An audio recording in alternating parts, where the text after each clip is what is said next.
Dr. Lujana, are we ready to start? Yeah. Yes. It's 3:30 already. Okay.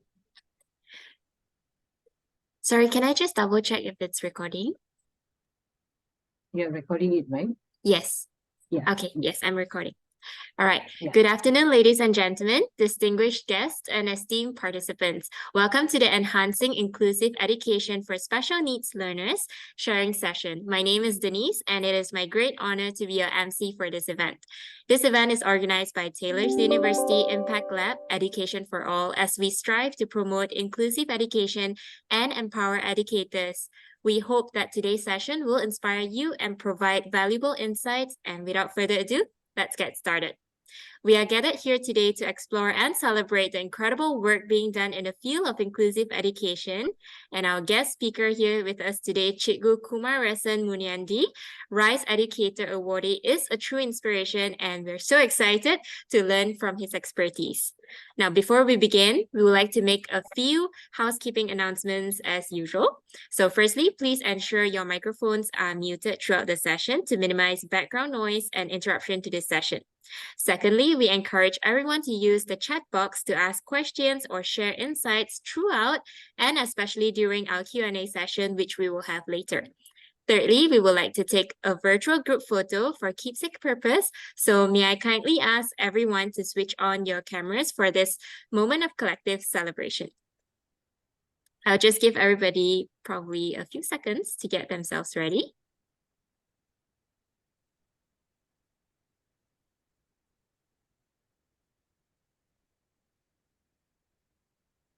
Thank you everyone for turning on your cameras. Okay, so in a count of 3, say cheese. 1, 2, 3, cheese. Okay. Wait, let me just. Okay. Let me put back on the screen. All right, ladies and gentlemen. Oh, virtual group photo is done. Ladies and gentlemen, joining us here today is as our moderator is Associate Professor Dr. Logendra Stanley Ponia. Oh, sorry. Prof. Logan is the head of School of Education at Taylor's University and certainly a distinguished figure in the field of education. And we are so grateful to have him guide us through this enlightening session today. So please join me in welcoming Prof. Logan. And of course, it is my absolute pleasure to introduce to you our esteemed guest speaker, Cikgu Kumaresan. Cikgu Kumaresan is a passionate educator and the recipient of the prestigious RISE Educator Award 2023. So congratulations, Cikgu Kumar, who is here with us today. With his innovative approaches to inclusive education, he has touched the lives of many learners. And let's give him a warm virtual round of applause for Cikgu Kumar as well as Prof. Logan. Now, I invite Prof. Logan. May I invite Prof. Logan? Oops, sorry. Yeah, it's okay. Oh. May I invite Prof. Logan to deliver the opening remarks and set the stage for our discussion today? Yeah. Prof. Logan, over to you. Thank you. Good afternoon, everyone. Thank you for taking a time off to join us today with me and Cikgu Kumar for this conversation that we would like to have centered around, number one, his stellar success of winning the RISE Award. At the same time, to understand more about inclusive education. And I just, as we were talking prior to this conversation, I think when Cikgu Kumar has a lot to offer in terms of the context in which he is coming from. And I hope to, and all of us hope to learn from him through this encounter. Welcome, Cikgu Kumar. Thank you, David. Okay, shall we start? Oh, now the video, sorry. Sorry. Yeah, short video first, yeah. Oh, sorry. Thank you so much, Prof. Logan, for your insightful opening remarks. Now, we have a special treat for everyone. Before we delve into the discussion, let's take a moment to explore one of Cikgu Kumar's remarkable initiative entitled Transition from School to Work. We have a video, and please direct your attention to the screen as we play the video. Just a moment, everybody.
Thank you so much, everyone. And over to you, Cikgu Kumar, as well as Prof. Logan.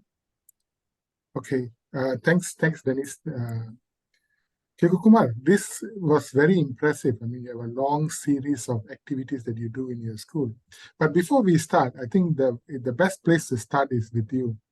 Can you tell us a little bit about your growing up, your education background, and what led you to come to this level of choose this pathway? Because this is certainly a career that is worth mentioning and is certainly an intentional career. So we would like to know the journey that brought you to this point. Okay, thank you, Prof. Logan. Okay, can you hear me? Okay. Yes, loud and clear. Actually, my full name is Cikgu Kumaresan Muniandi. I born from Paribunta, Perak. Okay, I'm the eldest. Okay, my first degree in UKM in special education. Actually, I applied for the degree is actually law, but I get the education courses. So the first impression to be a special education teacher is one turning point when I'm attend one of the program at one of the special needs school when I'm still postgraduate. That one Down syndrome child, I think around 4 to 5 years, the girl. So she came and hold my hand, said, "You are my teacher, right? Come here to teach me." That is a very touchful feeling that I feel that time. Then I feel that this is my destiny. So I continue in my special education and I finish my degree. Then I posted on 2010 in my first school at my in Perak, in Sekolah Menengah Pengkalan Au Tangkap Jering Taiping, Perak. Okay, that's my first school, Prof. Logan. Okay. Okay, then I continue my master in special education in UPSI. Then I've been in special education almost 13 years. 13 years. Okay, this is my second school. My first school is Sekolah Menengah Kebangsaan Pengkalan Au, Tangkap Jering, Taiping. In that school, I started my quail farm project. This is the first project that I do with my special. So that is a secondary school, right? Yes, secondary school. Yes.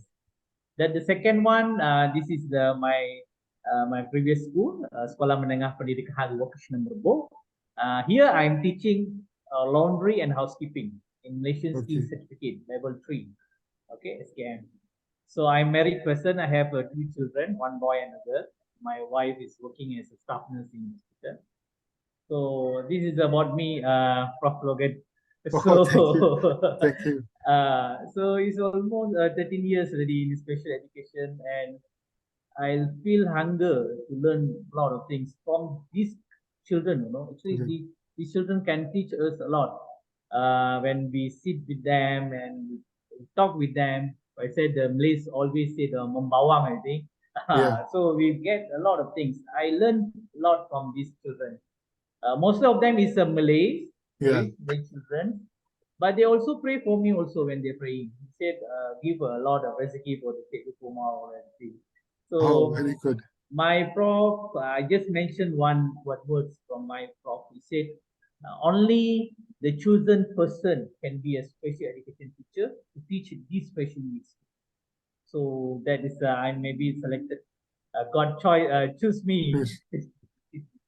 So, Cikgu Kumar, can you talk to us a little bit about the curriculum that you use in your school? I mean, is it a prescribed curriculum, or is the curriculum can evolve based on the student? Because I assume that to start with, what is the admission process? What kind of students you get, and how able or disabled are they? I'm sure all students are in a spectrum. How do you all decide which spectrum can be accommodated in the curriculum? Actually, for our school, we are based on vocational training school. So is we don't put any limitation disabilities for the students. So learning disabilities, hearing impairment students, blind students also can get in our school. So they apply through the online. Okay, then when they apply, so we call for some test. They have to sit for the exam. Then we have interview. Then if they pass the interview, then we'll give the offer letter to join our school. So what kind of tests do you all conduct? I mean, what are you all looking for during the early test or the interview?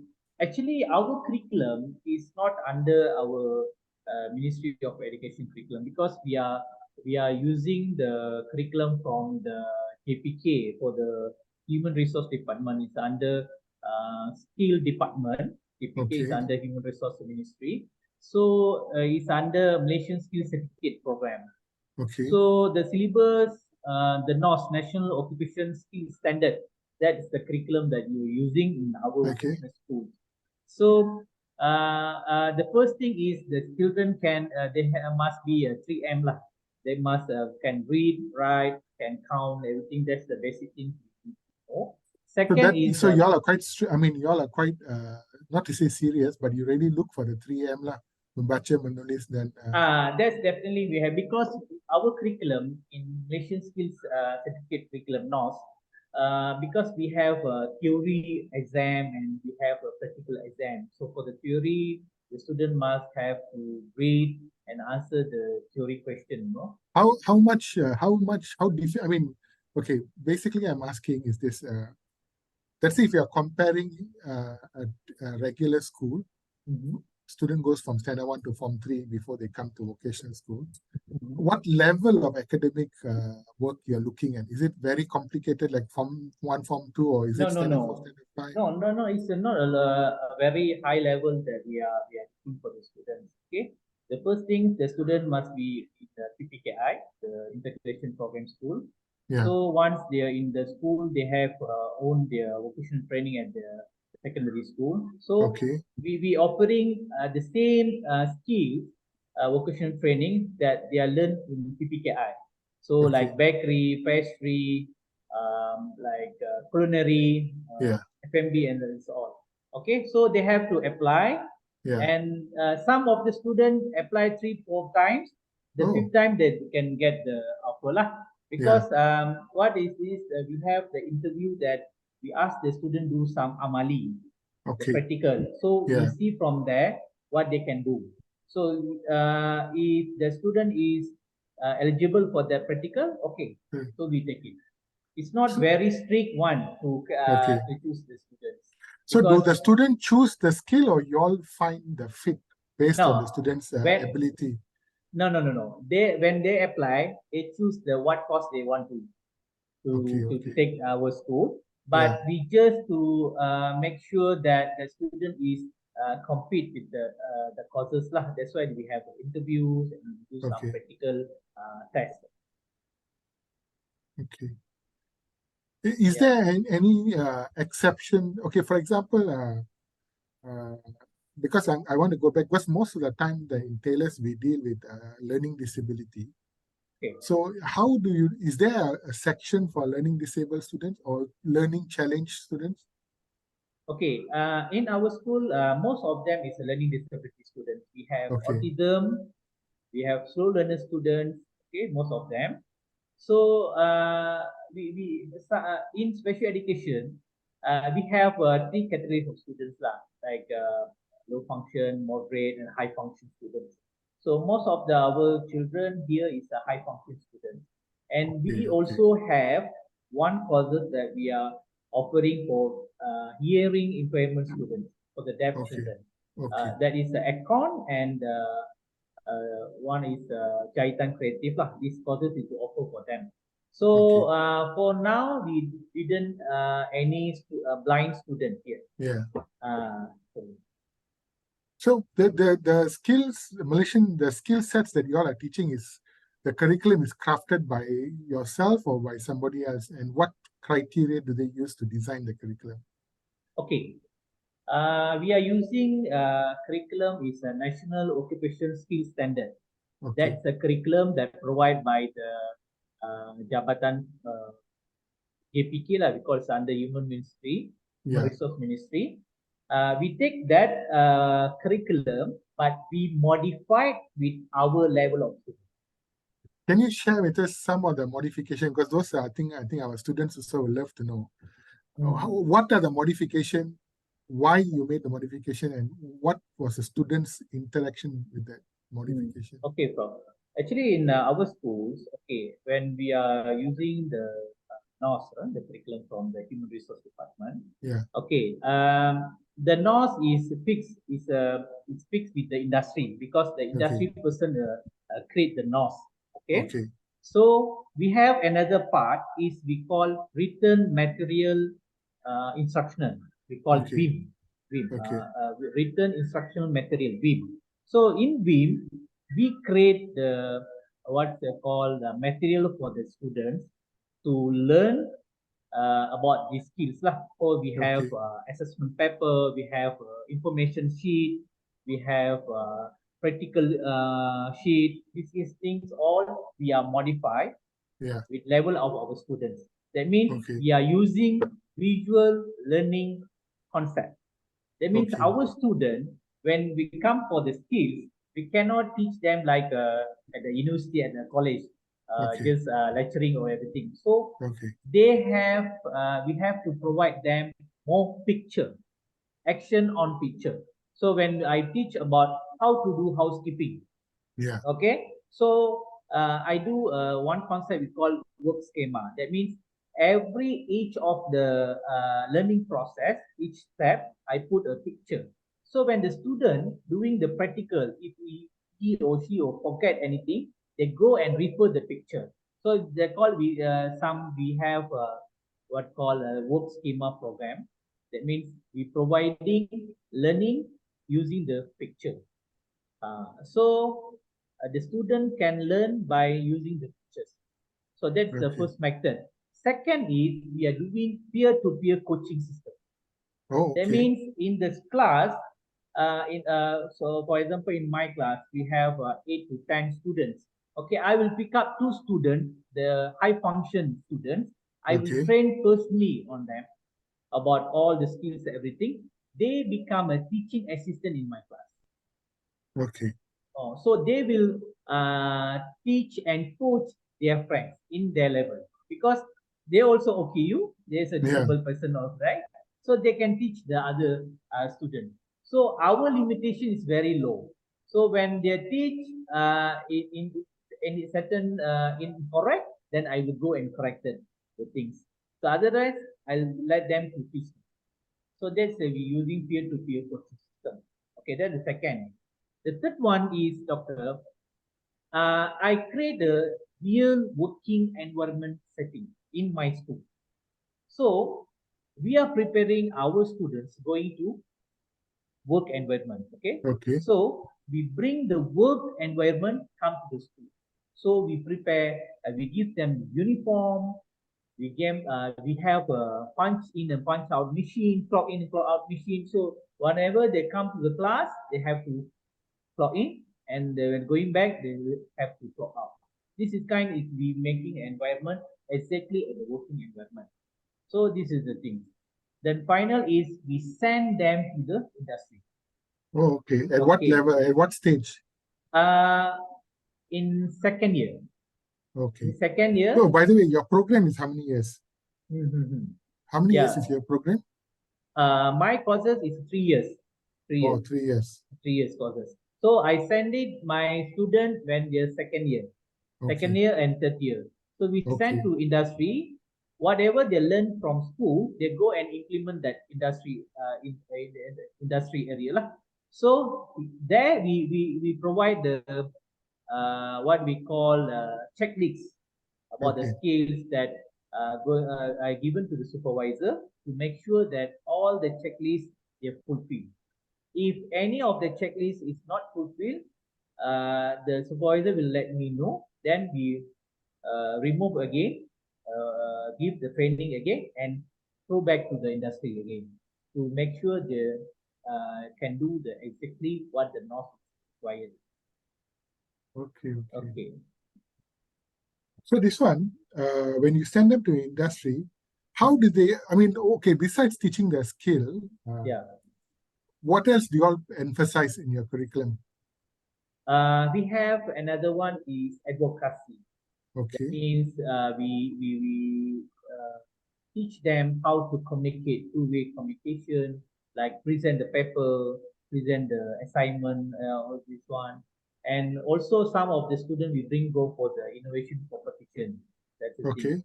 To make sure they have a confident level. Okay. And the second thing is we have a core ability curriculum syllabus. That the Okay. core ability is provided how to be a workers. How to Oh, be okay. so they have a level 1, level 2, and level 3 modules inside there. So we preparing them how to be a workers in job. So can you share what would you cover in that material? Okay, in that core ability, you can go and access in JPK Yeah. website also. They have the module there.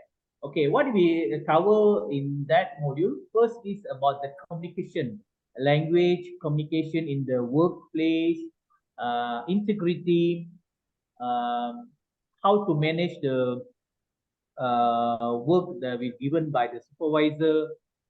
So in the level 3 as a supervisor, how to manage the workload, the timetable arrangement for the shift, first, second shift, third shift. So this kind of things we are put in the module. So normally, because I'm coming from a point of ignorance, I'm not sure. I'm asking where I don't know. Let's say you said you got autistic students. Yes. Yeah. If they are unable to cope in the parts of the curriculum, do you have situations like that when they can't cope with part of the curriculum? Yes. I have my first batch. Yeah. Autism student. He couldn't cope up the curriculum, but that's why we modified the curriculum according to his level. Okay. For example, he's very good in theory. Okay. You give 6 questions, all is correct answer. He will give. But come to the practical assessment, he failed. Okay. So what the thing that I see from him, that he very scared when coming to practical about the ironing the shirt, the pants or everything. So he very scared to hold the iron.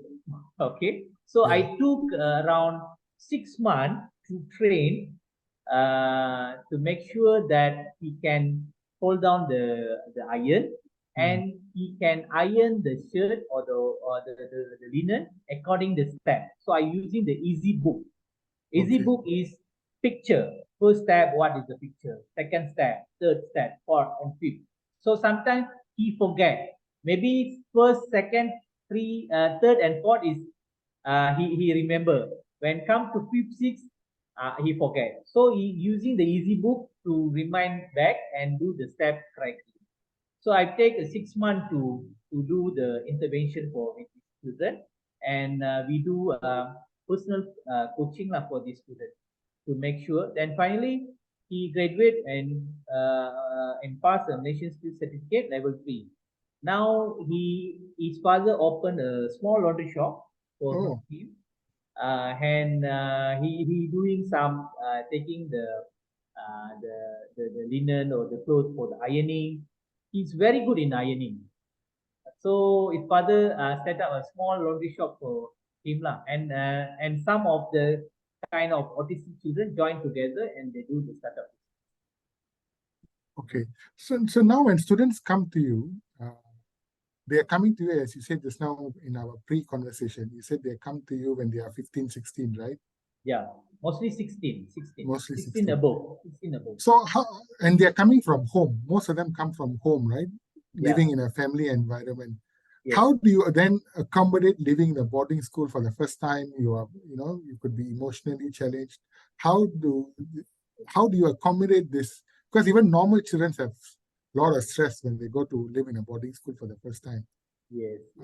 How do you manage, or how do your school manage this?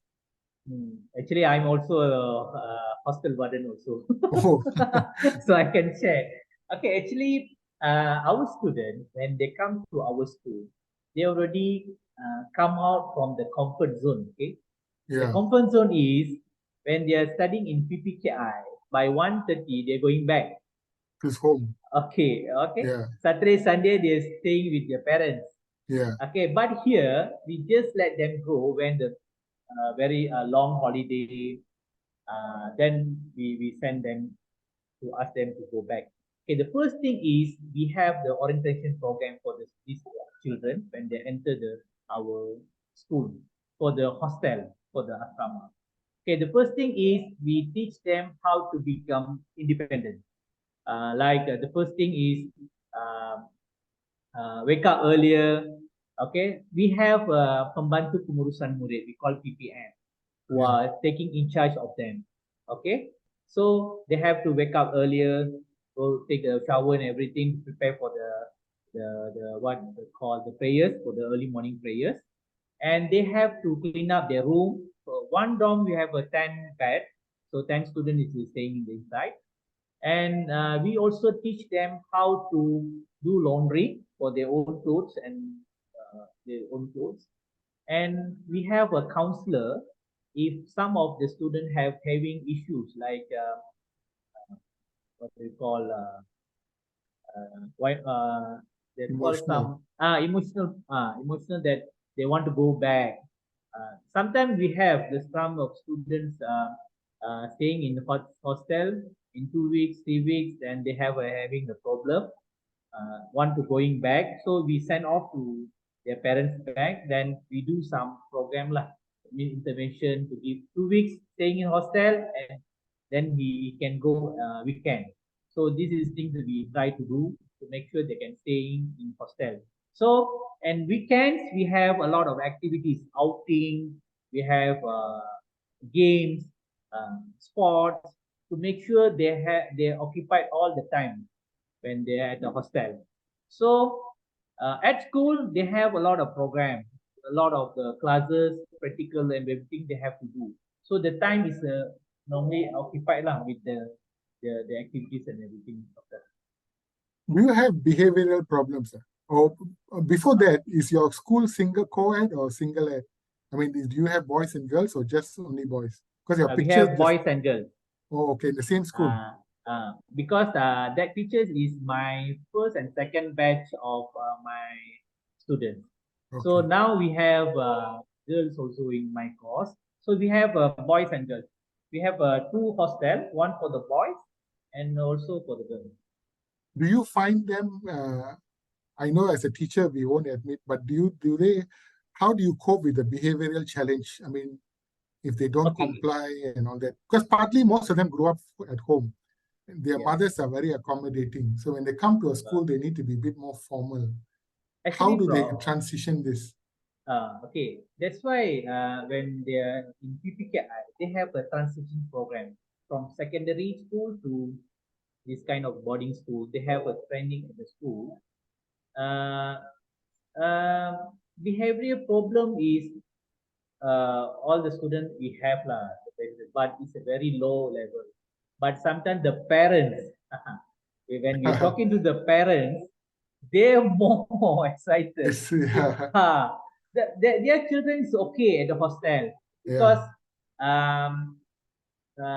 of course lah, hostel is not like at home, right? So they have to share everything with their friends and everything. Sometimes the parents is more curious. They asking, do you have this kind of services? Do you have this kind of activities or everything? They are more curious than the students. Okay, the students is okay. So I told them in some of our training session with them, I told them this is the period that you have to learn how to be independent. Because when you finish up your courses and you're going out, you are working, I don't think so you will stay with your parents. If you get a job very far from your house, how you want to manage? So this is a place you have to learn and how to manage yourself. This is thing that our warden always mentioned to our students, that this is the place that you are learn how to be independent. So most of them is successful. They can living in hostel. Maybe some of the students, maybe it's the elder student or elder son or elder daughters in the family or youngest one. So they have a quite problem. And sometimes the parents more more excited. They say, I think my son or my daughter, pity on them. they cannot use a handphone because when they stay in hostel, they cannot use a handphone. We Oh, provide the okay. public phone only. So you want to Oh. call your mother or you using the public phone. So when they're going back for a long holiday, then we give the handphone to them. Is there a big difference between educating boys and girls, or as far as you're concerned, they are about the same in No terms of problem. behavior, accommodating? No problem, because even though they are special needs students, but they're Yeah. very brilliant. You know, they know they're very good in using the smartphone. That's why Oh. so I have one experience. Okay, so my student teach me how to book Grab using the smartphone. You know, I didn't know how to book the Grab. Okay, they teach me. So I said, how you know using this app and everything. Those days when they're outing, the seniors are the first batch, no? So Yeah. using the Grab, going for outing with the friends or everything, they know better. So don't expect that they are special needs, they don't know anything. They're very Okay. good. In our school, we promote the digital education to them. So to make Okay. sure all the activities, the assignment, everything is digital. When the PKP time Yeah. period, Yeah. we are using almost digital education terms to make sure that they enjoy the learning process. Because in PKP, a lot of our students get emotional, okay, because they're staying at home, nothing doing anything. So we are teacher doing a digital education program for them, asking them to do assignment using like make a video, short videos, everything. They really enjoy to doing that. So this is things that So don't you think holding back their handphone could be disadvantage? I mean, just I know I used to work in a boarding school before this. So the handphone could be a safety issue because people abuse the handphone. But as you said, moving forward in their real life, using handphone or using smartphone in a meaningful way is part of learning to grow up. Yes, because we teach them how to use the headphone for the right things. Because we Yeah. have the advocacy program. The Okay. counselor provide the program for advocacy. What is your right? How to behave in public? Okay, when using the smartphone, which part of the good things? How to use the media social? How to promote yourself? How to get any information for the media social? How to avoid the bad things in the media social. So these things all in 2 years and 3 years period in school, the counselor provides this kind of program for them. So we give the exposure earlier before they're getting out from the school. Because some our students, our counselor also provide a sexual harassment program. Oh, That okay, they that's should good. know, what is a sexual harassment. When they're going to the work, they have to face this kind of thing. When Correct. this You're kind right. of things happen, what they should do. This is the program that we provide our students before they go out from the school. So coming back to curriculum issue, I know that you said that the skill sets are designed by the Ministry of Human Resource, kind of giving the skill set. But you know, the elephant in the room that we all are talking about in the university is how AI is going to come and do away with a lot of things. Do you think some of your students, looking at the way things are changing, what are the things that you believe in your 13, 14 years of experience, that what are the new directions that we could take? Because at some point, the skill sets that you are talking about could be replaced by more better technology or more advanced systems. Based on your experience, would you mind explore? I mean, there's no right answer, wrong answer, right? Based on your experience, what are the things you think we can explore moving forward? The new problems that they can solve, rather than the old problems. Sorry, doctor, that one I cannot give any comment about that because it's about regarding on the policy and everything. Oh, okay. So sorry, doctor, about that No. because that one I cannot say because soon, I don't know Yeah. when will soon we have policy about the digital education. Okay, Soon. okay. So they will announce, so that I cannot give any comment about that. So just So wait for this. coming back to your program, when you said students get employed, do you think they are employed because of their skill or because people feel sorry for them? Okay, that's the right question you asked me. Yeah. Actually, I want to share this one with you, Prof. Actually, okay, when I started this kind of program, transition school to work program, the quail farm program, and the Hello School to Work program. Hello School to Work. What is Yeah, it? Hello School to Work project is my project that I doing this project for my student to get a job, and Okay. when they finish the exam, everything. Okay, the first thing when I go out and I met the person in industry, when I asked, can you give, can you hire them because they have a nation skill certificate? Okay, the first question they will ask, is it they can work? That's the first question they will ask. Yeah, correct. Okay, second, we can show sympathy for this kind of children, this kind of person, but we not sure to hire them. This is the question. This is the answer they given to me. Okay, even though our students have nation skill certificate level 2 and level 3, this is the real situation that going on outside. Okay, so but that's the first impression you got. The first impression in 3-4 years before. Yeah. Now they are realized. Okay, they say that these students, this kind of children can do job much better than the normal person do because they can occupy the job. They are very disciplined. Then they have a time management. Okay, they can do extra work. So this challenge, when I having this challenge in 2016, 2017, one of the parents come and complain saying that his son didn't get a job. Why? Okay. Because people doesn't want to hire. Why? Okay. Because we are disabled person. Okay. Okay, now everything is changing because some of when we are collaborate with the PERCASO gives some incentive to the industry to hire disabled person. Okay. Okay. So I think around 20 students, my students already get a job because of the first student get a job. The hotel share experience of hiring the disabled person to another hotel. So they see, oh, very good. Okay, so the news is spread, So nowadays the hotel directly call me, hello sir, this year you have any student that we can hire. You see, in that process is coming. So when they finish the nation skill certificate exam, they're going for the interview, then they get. Okay.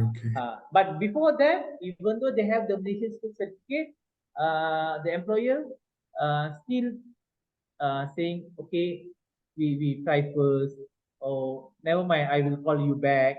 This kind of a perception. Do you have older students who are starting up their own family and things like that, that you can share with us how the curriculum or their experience at your school has created them to become a reasonable, functional citizen? Okay, so I can share one of my students, first batch. I cannot mention about his name, but of course. Okay, when he came to my school, this is first batch. Okay, first batch. When he came to my school, his parent tell about the background of the child and everything. He's very quiet. Okay. At school, before the previous school, they said your child cannot do anything. Just sit down and cannot do anything. Just come and sleep at the class and just go back. That kind of the attitude your child. Okay, so they're very worried. And when come to our school, okay, with our curriculums, with our intention program, okay, so behavior management, okay, So from very silent and very low profile student, when they come to our school, I train him. Now he become a senior workers in one of the hotel in Kedah. Okay, when the hotel want to hire him, they ask me a lot of questions. Is it your student capable to do the housekeeping, do the multitask and everything? So I said, I trained the student. I think he can do. So they hired, and last year I get the news from the HR. They said they promote him to become a senior supervisor. So it's a very quite can't believe the problem. What is his disability, if you don't mind if I ask? Low function. Low function. Low function. Cognitively, I mean. Cognitively, yes. Yeah. And he also have some behavior issues for the first time. So then we do some intervention program and everything. So he much better. Now still working in one place almost 3 years already, 3 to 4 years, the same place he's working. And he support his brother and sister on their school fees. Oh, that's fantastic. So and he also support his father. Very good. He's taking care about the family, you know. So that's my first batch, and I very impressed on him because I put a lot of effort on him, and now he can sustain in our community and having a good job, support his family. And recently he came and shared with me he want to marry. Oh, that is good. So when we have a orientation session with a new student, I always call him to come to our school to give speech. So to give motivation to all the students, how he started from the low and now he become someone in society. Okay, so that's one of the students I can share with you. Have you taught in a regular school, or you have always been a specialist teacher in a special school? No, I'm from posting in 2010 until now in special education. Okay. I'm not taught in the regular school. So if you have to advise our students, what are the things to consider? Because we have, you know, the funny part is special education is one of the very sexy discipline in our school. A lot of people want to be involved in special education. Yeah. So you have been in the field for 13 years. What advice would you give to our students before they enroll themselves in this program in terms of career prospect, employability, the challenges of work, and the challenges of working with students with disability? Okay, the first thing is, Prof, I just want to share that my prof told me that you should have the passionate to be a special education teacher. For the students who are going in future, you become a teacher, right? So yeah, special correct. education teacher. Correct. You should have the passionate on these children because not everyone can teach these students. This is the first thing you should know. So if you are the teacher for them, for this kind of children, you are the chosen one. So when you are chosen one, you should be someone. You should be thinking more than other person. Okay. For me, when we become a special education teacher, I always think what kind of program, what kind of the things I can do for them to make sure their future is secure. Because when the parents send off the children, they put all their trust on us. So they always say, I don't mind, teacher. What do you want to do? You do. I just want to make sure that my children can be someone in community. So that the things the parents always say to us. Okay. Second thing is when you become a special education teacher, you have action plan. What kind of the action plan you can create for this kind of student? Firstly, you must observe the student. Okay, you have a 10 student in your class. Okay, 10 students, they have a 10 kind of categories, 10 kind of behavior. Okay, I just share one moment, my first day of posting. Okay. My first day of posting, I met one student. He's a very hyperactive student. Okay, first day of first day. So I told that student, say, you stay here. I'm teaching now. You stay. Don't go out from the class. Okay. When he refused, I said, don't go. And he started become a, what do we call, started, Violent. said, violent, yes, violent. Yeah. Okay. In 5 minutes, the classroom, the situation of the classroom just hit by the tsunami, after the tsunami. Chaos. Yes. Okay. The student punched me. Okay. They punched me and stabbed with nails and everything. That's the first day of my posting. I still remember. Okay. So this is the challenges, you know. So when I go back home, I cry. The first day of the posting, okay, first day in the school, this kind of situation you face it, how come? So I feel very embarrassing. Then I call my prof, say, doctor, this is thing happened at school. I feel very upset with that first day of school. What did she say?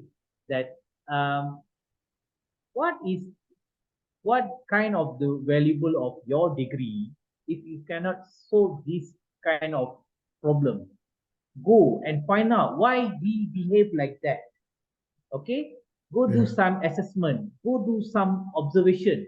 What the things you can do to help him to stay in the class?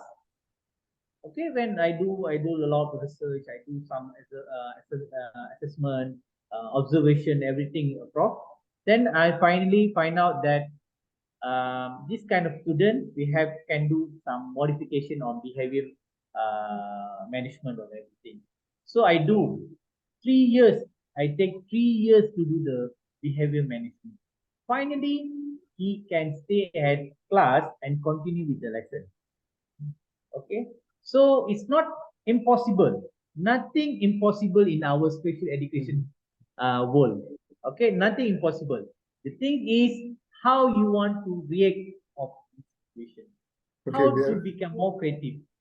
Okay, I just had one more question that Prof. Moses has asked, which is an interesting question which I forgot to ask.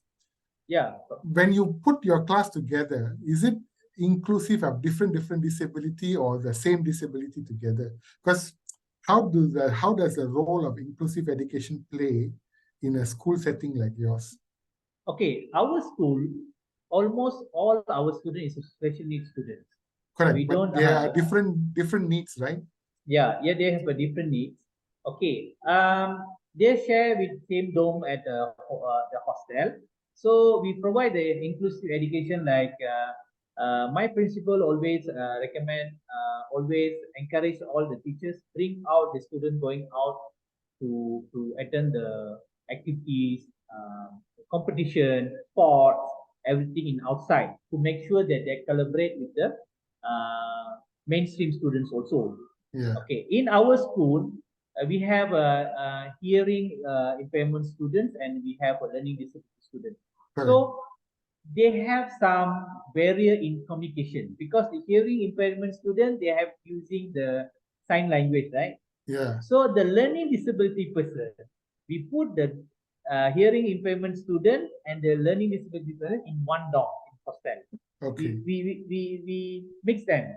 So the learning disability person, the students, they need to learn how to use the sign language. So some is it's a very miracle, Prof. When we have some activities, when we have like speech from outside person come and giving motivation or everything, the learning disability person, some the slow learner student become an interpreter for the hearing pain. So who teaches them the sign language? They learn it by themselves or like? We have Or- a sign language teacher at our school. Oh, fantastic. She will teach them. Then also we are teacher. Also we have courses that we attend for the sign language. Certain courses like econ, jahitan, they have deaf students in their class. So the teacher need using the sign language to communicate and to do the lesson lah for them. Okay. Thank you very much for sharing your experience and your learnings with us. And I'm sure my colleagues and our students will benefit from hearing you. Thank you, Prof. Thank you. Over to you, Denise. Thank you so much, Prof. Logan and Cikgu Kumar. That was truly inspirational, especially hearing from your real life experiences, Cikgu Kumar. So thank you so much again for sharing that with us. Now, as we draw inspiration from the discussion, let's take a moment to reflect on the incredible achievements of Cikgu Kumaresan, who has come a very long way. So we have prepared a special photo montage highlighting some of his impactful moments and contribution to the field of education over the recent years. So let's take a look.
Congratulations once again, Cikgu Kumar. Now, thank ladies you. and gentlemen, thank you so much. Ladies and gentlemen, feel free to ask your questions or share your thoughts with both the gentlemen, Prof. Logan as well as Cikgu Kumar. You can either raise your hand to unmute yourself, or you can type your questions in the chat box. And in fact, we've actually gathered a number of questions from the floor already. So over here, from Prof. Moses, his first question, I believe, to Cikgu Kumar is, you are teaching in a SM Khas vocational. So how is Sekolah Menengah Vocational different from Sekolah Menengah Khas vocational? Okay, thank you, Prof. Moses, for the question. Okay, actually, Sekolah Menengah Vocational is already changed to college vocational nowadays. No more Sekolah Menengah Vocational, but our school, Sekolah Menengah Pendidikan Khas Vocational, SMPKV. Okay, what is the difference?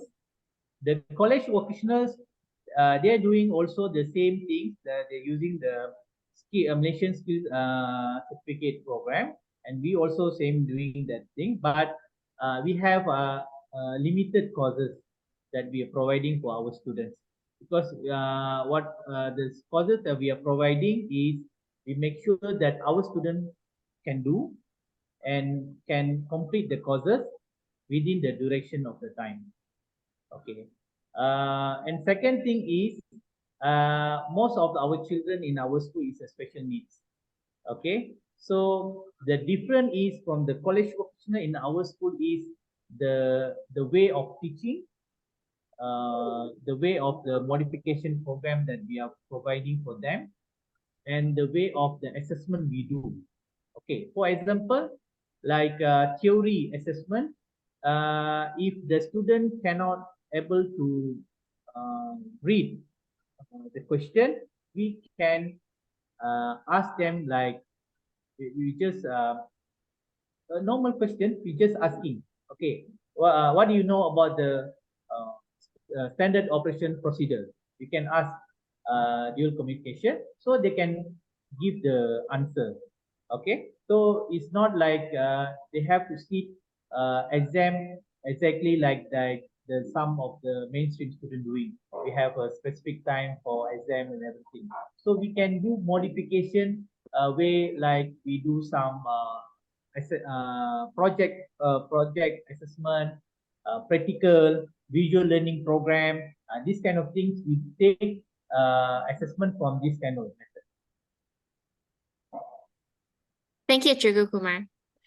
Now, we've also got some other participants who have put in their thoughts as well as some other questions for you, Cikgu Kumar. However, in the interest of time, we may not be able to cover all the questions. Over here, we have Dr. Chitra, who commended you for your efforts. And but I believe some of the questions are pretty similar to what Prof. Logan raised earlier during your discussion. So on behavior challenges, perhaps we can take one more from the floor. Let's see. Would you wanna pick a question, Cikgu Kumar? Okay, there's one on peer-to-peer coaching, which was quite interesting. And Prof. Moses actually asked if you prepare peer to coach other peers. Okay, that means how I preparing the training to peer-to-peer coaching, right? Okay. Yeah. When we at the class, I just in first month of the class, I just observe which of the students are very interesting and very good in applying the what I'm teaching them in the class. Okay, I just pick one or two students only. Okay, so I train them according to the NOS, the curriculum, everything in practical ways and everything. I train them personally. Okay, I train them. Then they become like a teaching assistant, like they will coach their peers. Okay, when the first year students come in, certain module, I ask the second year and third year student come and do some coaching with them. So this is thing because we are normal person. When we are teach them, sometimes they got some difficult for them to understand. When their own peer come and teach them, show them, guide them, is much better and they can understand very well. So that's the peer-to-peer coaching. So I using this peer-to-peer coaching almost 18 years in my service as a special education. It's recoverable and it's a very fantastic idea because it's very impact for our students, especially for the low function students. Okay, so in peer-to-peer coaching system, that the high function or the moderate will helping the low function student. So they become a one click together. So they will guide. That's the peer-to-peer coaching. All right, thank you so much, Cikgu Kumar, for shedding light on that.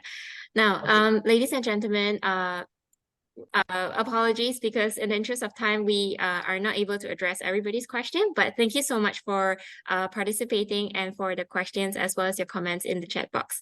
Now, as we are nearing the conclusion of our event, we would like to express our sincere appreciation once again to all of you for your participation. Kindly keep an eye on your email for the e-certificate, which will be sent to you shortly after the event. So simply scan the QR code, or you can click on the link that I will just send in the chat box, where you can fill up the form, and your e-certificate should be sent to your email in about 7 to 14 working days. Please share with us your feedback, and we would greatly appreciate if you could take a moment to do that as well for us. Now, as we approach the end of this enlightening session, we would like to extend once again our heartfelt gratitude to Prof. Logan as well as Cikgu Kumar for sharing his inspiring journey and the impactful work that he's done thus far. Cikgu Kumar, your dedication and passion for education are truly commendable, and we are so grateful today to have had the opportunity to learn from your experience. Ladies and gentlemen, today's session has reminded us of the profound impact a passionate educator can have on their students' lives. And we gather here, we are reminded that education is not merely a feeling of a pot, but actually the lighting of a fire that will fuel a lifelong journey of discovery and growth. Now, on behalf of Taylor's University Impact Lab Education for All, as well as the organizing team, we extend our heartfelt appreciation to all our guests here today, our esteemed participants, as well as our partners who have contributed to the success of this event. Now, let us carry the inspiration that we have gathered here, and continue our collective efforts in promoting inclusive education and empowering educators. Remember that each one of us has the power to make a difference, just like Cikgu Kumar, in the lives of our learners and create a more inclusive and nurturing education environment for everyone. Stay connected with Taylor's University Impact Lab Education for All for future events and initiatives. And together, I believe that we can foster a culture of continuous learning and embrace the transformative power of education. Thank you everyone again for spending your afternoon with us here. Thank you so much, Prof. Logan, as well as Cikgu Kumar. Yeah. Okay, thank you. See you guys later then. Thank you. Bye. Thank you. Prof. Thank you, everyone. Thank you so much.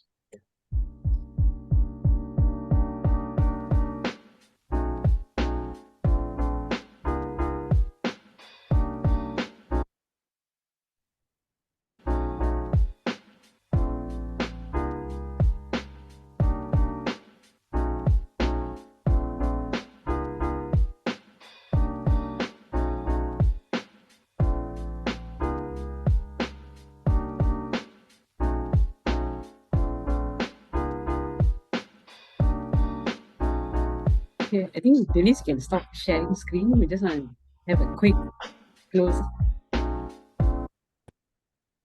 Yeah, okay. So thank you very much. Is Cikgu Kumar still around? He just left. He just left. Oh, okay. Mm. Right, then we'll catch up with him another day then. I think thank you so much.